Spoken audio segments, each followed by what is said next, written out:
Hi guys, my name's Craig, welcome to Small Farmer Life. It's a nice overcast day and I thought I'd make the video outside because the quails are chirping like mad in the actual studio. So I thought I'd come out and make a video and hope it doesn't rain. But today I'm going to answer the question that I get asked most through YouTube, Facebook, my Facebook group, that sort of thing. And it is, what's the easiest route to take to get the right to live on a piece of agricultural land? Well, there's several ways you can go about it. Now, everybody dreams about living on a piece of agricultural land, living a bit of the good life. And if you try and buy a piece of land with planning permission on, well, you know it costs a fortune and you're only going to get a piece of land. But you can get a lot of agricultural land for a lot cheaper, and if you can live on that, well, all's good. Now, it all depends on what type of development you're going to be doing on that piece of agricultural land. Because if you're going to be putting a lot of money into that actual piece of agricultural land and you're going to need loans and that sort of thing, a lot of capital investment, then you're going to have to put in for planning permission, because the people who are going to be lending you money, if you're borrowing the money, are not wanting you to actually bypass the planning laws. They're going to want to know that you've got planning permission and all that sort of thing. But if you're like most of us guys who haven't got that type of money and just want to live a nice lifestyle on a bare piece of agricultural land that we want to turn into a farm one day, well, there's quite a few options open here. Now, it depends on where the actual piece of land is, or it could be a piece of woodland, and you could choose to go down the 4-year and 1-day route. Now, that just basically means that if you go and live in something that's an immovable object, so like a set of stables or a barn or a log cabin that cannot be moved, like towed away, for 4 years and 1 day, then you can put in for a right of lawfulness. Now, a right of lawfulness, you have to treat that property like it's your own home and you can't hide it. So you need to actually get all your bills sent there, get a postal address for there, all that sort of thing. And I've talked about this in the 4-year and 1-day rule video, but I need to mention this in this video also. Now, like I say, you need to treat it as your own home. And you've got to have good neighbours if you're going down that route, because believe me, even in the countryside, well, a lot of people in the countryside don't like people just moving on to pieces of land and spoiling their lovely view. Or why should you get the right to live on a piece of land, not be stuck in a big mortgage when they're stuck in a big mortgage, that sort of thing. So you might get a visit from the planners, but if you've got tolerant neighbours, then you could get away with it. And I know several people who've got away with it. And they've built stables, and when they were building the stables, they actually put in the infrastructure for a house, so when they passed the 4-year and 1-day rule, it was ready to be converted into a house.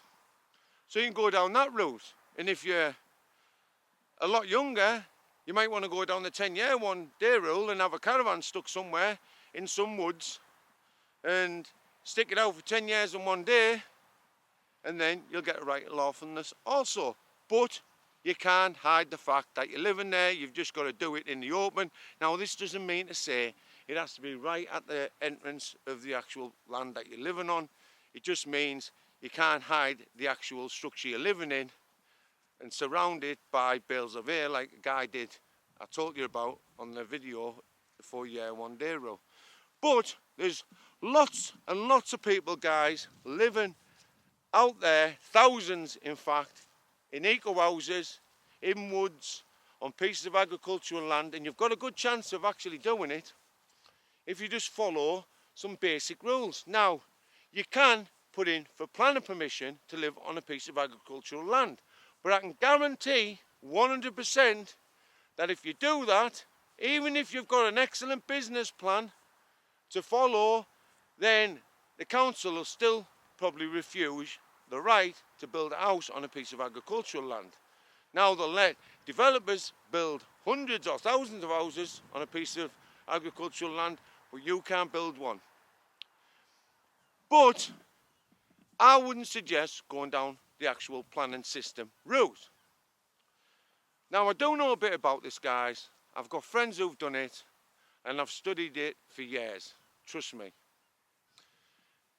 Now there's other ways you can go about living on a piece of land.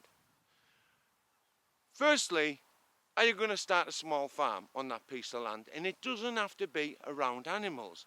It can be around grown produce, because what you need to do is purchase a piece of land, put the infrastructure in place, like get your electricity on, get your water on, and then put your fences up, all neat and tidy, plant a few trees here and there, bring some animals on, and start, let's say, your business so it gets to about 50% of what you eventually want to reach with your small farm and business. Then move on to the piece of land.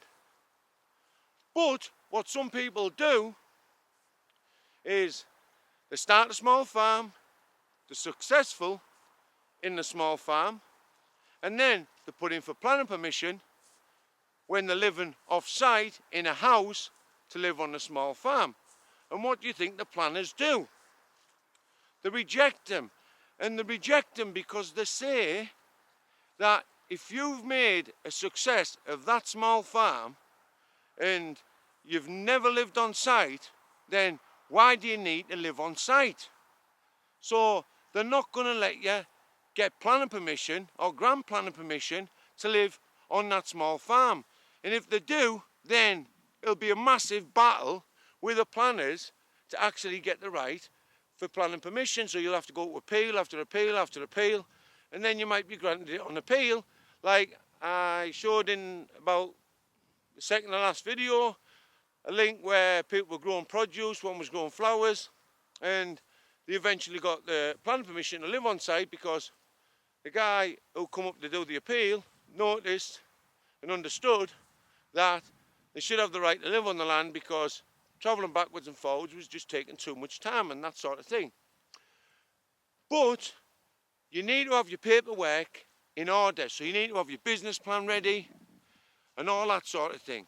And then sell your house. Now I know this sounds scary, but if you've got an house and the council will know you've got an house, then you move on a piece of land, they're not going to grant you planning permission to actually live on that piece of land, because you're only going to get the right to live in a caravan for 3 years until you can prove that you can make a profit out of one of those 3 years.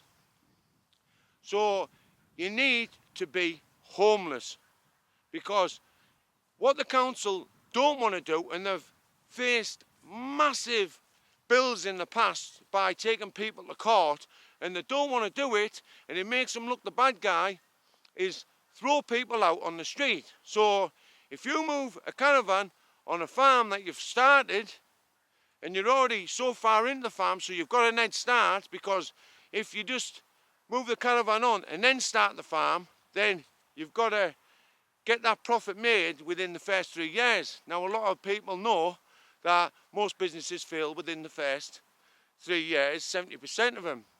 But if you have already got the farm started and you're already making a couple of quid, and then you move on the piece of land, then you've got a business model that you can actually show to the council that's working, and you're going to actually be expanding the business in the next several years, and that's why you should have the right to live on the land. And then they'll grant you permission to live in a caravan for 3 years. And then you can show them that you can make 1 year's profit out of those 3. And I could tell you exactly now how you could pass that test. But they're going to want to see a business plan for the business idea that you've got. That's why I was saying in the last video, you need to pick a niche so you can master that actual niche and then you can build a business plan around that niche. Because if you don't, and you're putting lots of things in that business plan, well, they're going to want to know how much profit you're going to make off each, or how much stuff are you going to plant, how many animals of each kind are you going to raise, that sort of thing. But it's really easy, guys, to get the right to live on the land if you've already got a farm up and running and you've got nowhere else to go, because they are very reluctant, as I've said, to want to evict their family. And there's been lots and lots of case law out there, and from what I've read and researched over many, many years, there's only 3 people that I've actually known they've tried to evict, and there was some sort of feud going on in them sort of situations. And one of the guys actually shot the planner, like I've said in another video.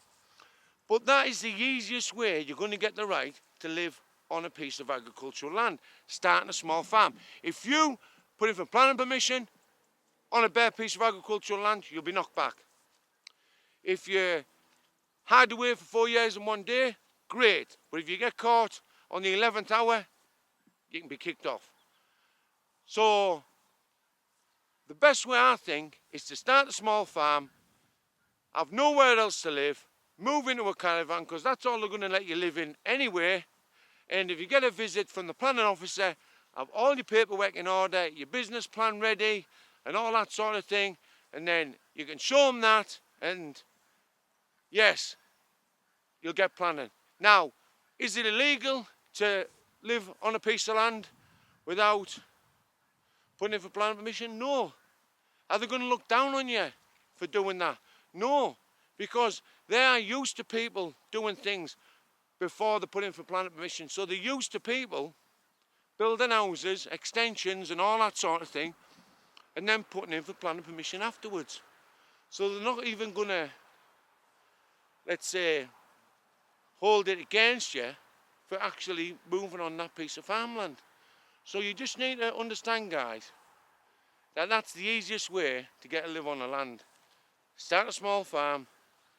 When you start the small farm, after about a year or 2, once you've got it going, up and running, put a caravan on there and just move in and have nowhere else to live. And if you can do that, then you know what you're doing already. You can do a good business plan. You can give them all the numbers, and the council will grant you planning permission to live there for 3 years. After the 3 years, then you get the right to build a house. But the house will only be the size of what you're actually raising on the farm. So the more money you can make on the farm, the bigger the house you'll be able to have. Anyway, guys, that's the quickest way I know of to get the right to live on your small piece of agricultural land or your small farm in the UK. And it is the best way, the last one. So guys, until next time, my name's Craig. You've been watching A Small Farmer Life. If you like the video, hit the like button. If you want to subscribe, it's your choice. And if you want to see more upcoming videos, then hit the bell button. Until next time, guys, take care of yourself, and most of all, take care of the family. Bye for now. See ya.